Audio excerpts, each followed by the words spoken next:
সোমবার রাজধানী শাহবাগে শ্রমিক সমাবেশ এবং শহীদ মিনারে নারী সমাবেশের ঘোষণা দিয়েছে কোটা সংস্কার আন্দোলনের প্ল্যাটফর্ম বৈষম্য বিরোধী ছাত্র আন্দোলন। এছাড়াও মঙ্গলবার সারা দেশ থেকে লং মার্চ টু ঢাকা কর্মসূচি ঘোষণা দিয়েছেন তারা। রোববার দুপুরে এক বিবৃতিতে এই তথ্য জানান নাহিদ ইসলাম।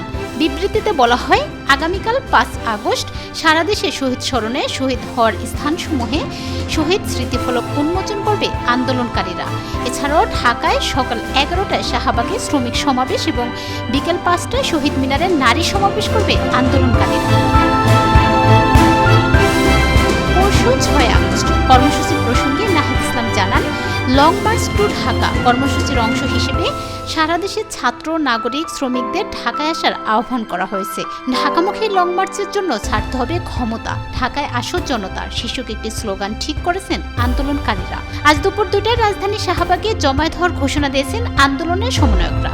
বিবৃতিতে বলা হয়, সকল এলাকায়, পাড়ায়, গ্রামে, উপজেলা, জেলায় ছাত্রদের নেতৃত্বে সংগ্রাম কমিটি গঠন করুন।